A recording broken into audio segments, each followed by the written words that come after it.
What's up, guys? Thanks for joining us on the low. Let's see if we can change some minds tonight. Mia, what do you got for us? Well, the first thing we're going to talk about is incredibly important. It's Biden signing a sweeping executive order that targets big tech and aims to push competition in U.S. economy.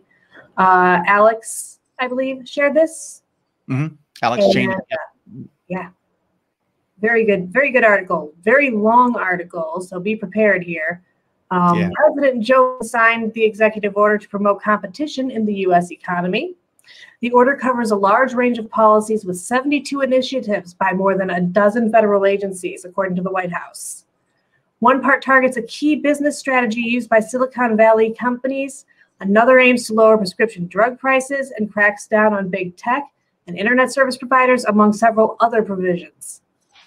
One of the ones I particularly like is it will ban or limit non-compete agreements, which is what like Charter has, if you've got Charter there with Time Warner and whatnot. So that way there's a consistent price regardless of who you go to. And there's not really a competition. And then they choose not to service the exact same area, so there's no overlap. And boom, you've got pretend competition.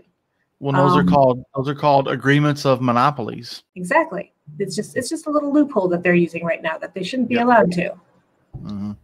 The order seeks to encourage the Federal Communications Commission to reintroduce a so-called nutrition label for internet service providers. Awesome. I would just assume it means like how much bandwidth you are told you're getting versus how much you actually get consistently. Yeah, they ramp it down and shit after an hour worth of use. Yeah, that makes sense. Yeah.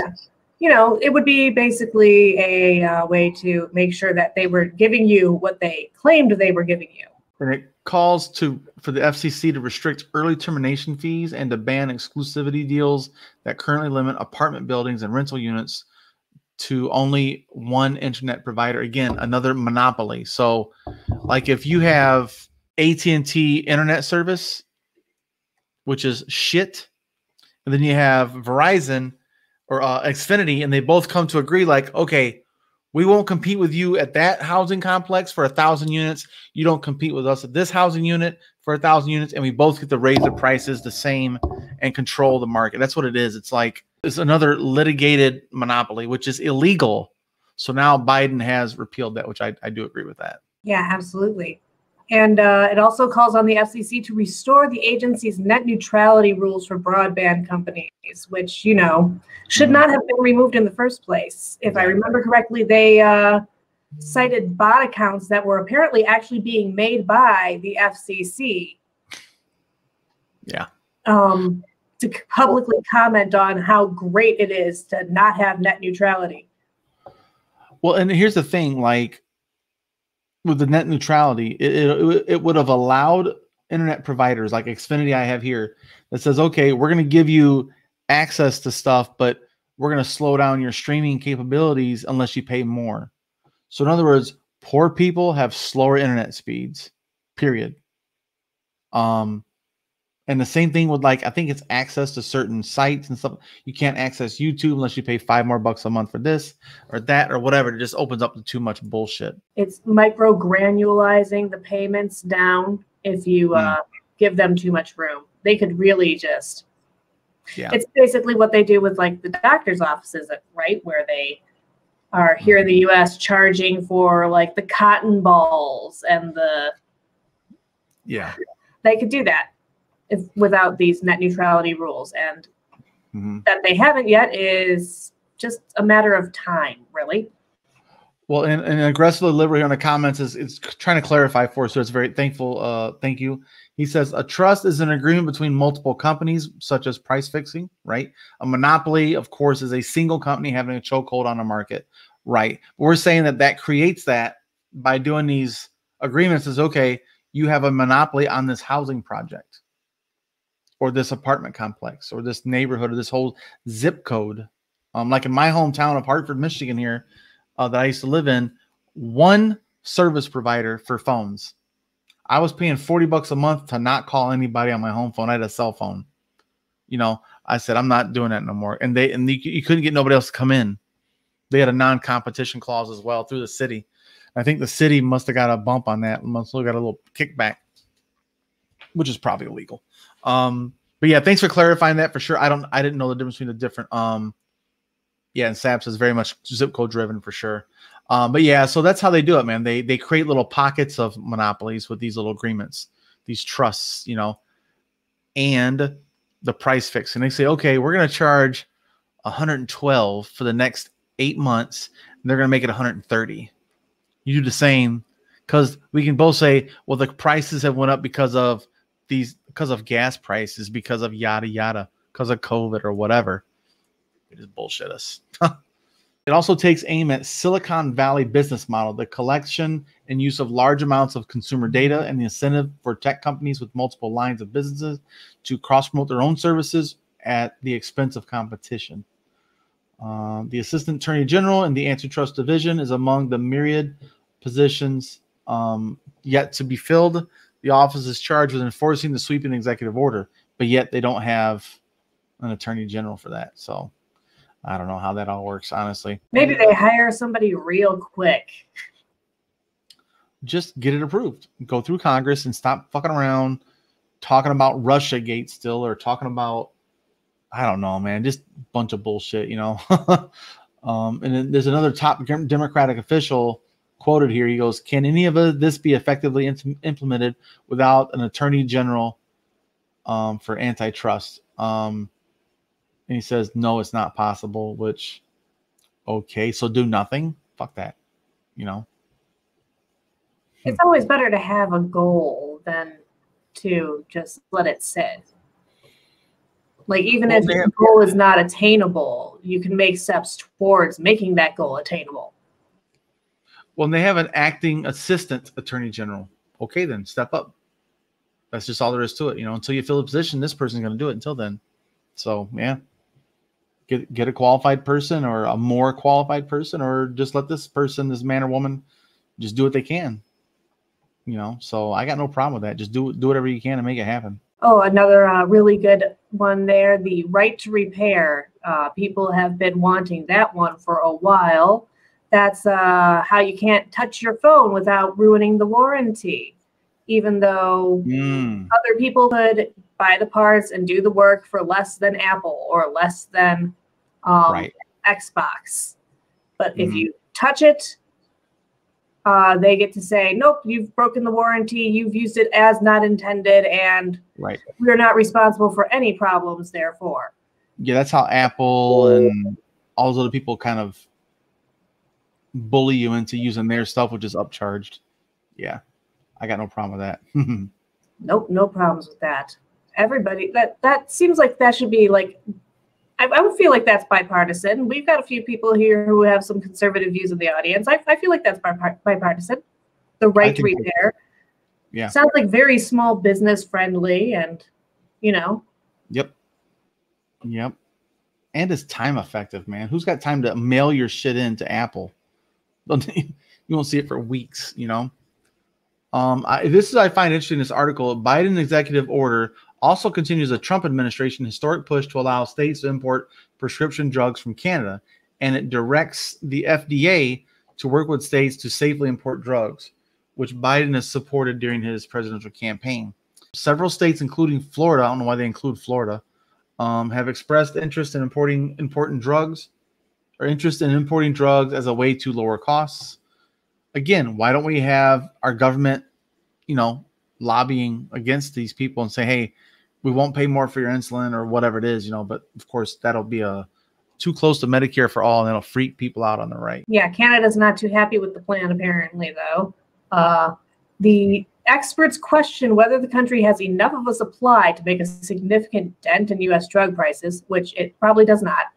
And manufacturers have also filed a lawsuit to stop the effort. Of course they have. They want to make their money. Yeah. I don't think that it really would make a dent. I think that there's enough people who are just more than willing to follow along with the path laid in front of them than to go find these side avenues, that there's not really going to be a significant dent in any prices or anything by opening up that channel. But it's still good to have the option. And there's a couple of other weird little things they throw in here at the end. It directs the Department of Human and Health Services to issue a plan within 45 days to combat high prescription drug prices and price gouging. But that's really just like, okay, define it. There's no definition. There's no bumpers. There's no guardrails on it, but it is what it is. Also, is a crackdown on shipping costs for companies and prescription drug costs for Americans. It will direct the Department of Transportation to make rules forcing airlines to refund your money when the in-flight Wi-Fi doesn't work. It also directs the USDA to issue new rules that offer new protections for farmers and new rules defining product of the USA labels. So a couple of really weird ones at the end, but I don't understand. I understand he's doing all this through executive orders, but this should be some very easy stuff to get through the Congress. But of course, Congress is non-functioning with these without the filibuster being changed. No. Even on the most basic things, Republicans are refusing to let through, just as a nya. Like, that's pretty much the whole entire thing. It's like, ha, ha, ha, we can stop you from doing anything. Ha, ha. Yeah. There's actually an interesting comment here from Matt. He says, Americans subsidize the rest of the world's low-cost medications. Big Pharma makes all their profits from the U.S. and can give other countries lower prices. So are you saying that if we don't pay high prices, the rest of the world has to pay higher prices? I think that's an experiment worth trying first before we decide that's going to happen. I'm interested in that, though. I don't know enough about that, honestly. I haven't heard that before. That's actually a good point. I'm not sure if that's... I think what it is, it'll dip into their profits. It's not like they're hurting for profits either. It's not all going into the science. We know that for a fact. So if that were to bear out, then maybe we just need more science for our buck. Well, and we are the ones paying for R&D, for research and development, not them. They pay I think it's like 7 to 11% of their budget is for research and development. The rest is for stock buybacks and incentives and stock shares, you know. I think there's a pretty funny quote here from Biden. He goes, I'm going to do my Biden impression now. I'm going to work on it, okay? Let me be clear. Capitalism without competition isn't capitalism. It's exploitation. Yeah, so without healthy competition, big players can change and charge whatever they want and treat you however they want. And for too many Americans, that means accepting a bad deal for things you can't go without. So we know we've got a problem, a major problem, but we also have an incredible opportunity. That's the rest of that Biden quote. You know, so I like where he's saying his head is at, which means he's been listening, which I'm okay with that. Like, he's hearing people out, but it's not really far enough as far as I'm concerned, but it's incrementalism in the right direction. If you're going to force things through on executive order too, you can't be as bold without having the threat of it being overturned. So, well, it only lasts as long as this person's in office. You know, they can all be overturned the next, election. So, of course, it's not the full fix. It needs to be, passed through Congress and become a bill. But you got to do what you got to do for now. And I understand. I'm glad he's doing it. But we really need to put pressure. And here's the thing. I think this could be considered a smart move on their part to make these executive decisions, executive orders, and say, listen, now we can go to the swing states, if you will, to the swing elections in 2022 in the midterm. Say, listen, if we don't get this thing continued, if we don't get more Democrats in office, then we can say bye-bye to all these things we have going on right now. This is all going to be over in 2 years, or no progress for the next 2 years at all. The midterms are going to be incredibly important this time. We need that energy to actually be there, or we will lose everything. It's 2 years of what do you call that? Lame duck. And we can't do anything, let alone these little incremental things. The incremental things stop some suffering. I know that a lot of people are like, well, it's not enough. Okay, but not enough is still better than nothing. It's still better than nothing. So fight for everything you can get and then keep fighting for more. Don't lose ground. Well, I like what you said right there, because this kind of, I want to go back to one of his other quotes in here. He said, workers should be free to take a better job if someone offers it. If your employer wants to keep you, he or she should have to make it worth your while to stay. That's the kind of competition that leads to better wages and greater dignity of work. I agree, but also what makes it more competitive, guys, Medicare for all. If everyone had healthcare covered through the, and not private insurance, right? Because I'm not for single payer healthcare, right? But I can make a fight for it. I can actually make a good case for it right here, which I don't agree with the actual implementation, but I agree with the point of it is, if we had a single income or single payer healthcare, you could quit your job and go get a different job next week and not lose your healthcare. So that's a damn good cause, or a good case for Medicare for all single payer, which I don't even agree with, but it's a good talking point nonetheless. Like, I still think we should have a public option. In this scenario, it makes sense to have a single payer to prove his point that, yeah, you should be able to leave your job and not have insurance be the reason you can't leave your job, not just pay. Pay is only part of the problem. I can't quit my job because of insurance, guys. Insurance. I make enough money to pay my bills, but I can't afford to quit this job for another job and have no insurance for 90 days. That's another part of this trap system, you know. But yeah, guys, let us know what you think about this. Are you thumbs up or you thumbs down on the whole Biden idea of writing executive orders for like 70 something items?